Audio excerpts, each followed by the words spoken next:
আজ আমি তোমাদের সঙ্গে শেয়ার করছি বাঙালির অত্যন্ত পছন্দের একটা রেসিপি দই কাতলা। তো চলো এটা বানাতে কি কি লাগছে দেখে নাও।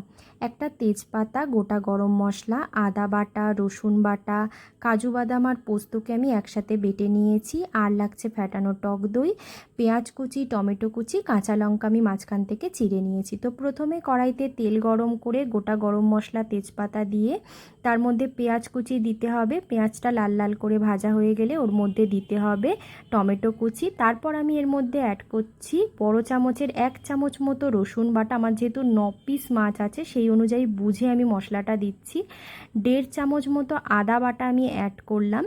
তো ওটা ভালোভাবে কষানো হয়ে গেলে তার মধ্যে অ্যাড করে দিচ্ছি 2 চামচ মতো ফ্যাটানো টক দই। টক দইটা দেওয়ার পরেও ভালোভাবে কষিয়ে নিতে হবে। এরপর আমি এর মধ্যে অ্যাড করছি হলুদ গুঁড়ো আর পরিমাণ মতো লবণ।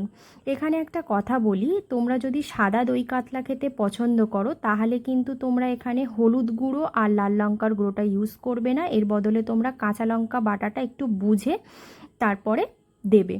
তারপর আমি এর মধ্যে অ্যাড করলাম কাজু বাদাম আর পোস্তর যে পেস্টটা বানিয়ে রেখেছিলাম ওইটা।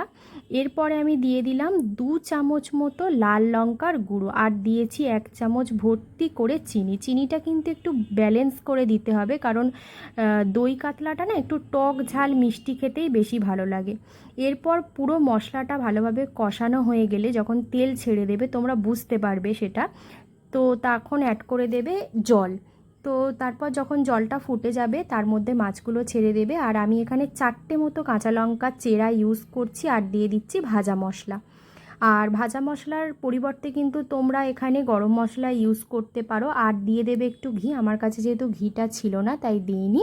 তো তৈরি হয়ে গেল দারুণ স্বাদের দই কাতলা। এটা কিন্তু ভাত বা পোলাও যে কোনো কিছুর সাথে খেতে দুর্দান্ত লাগে।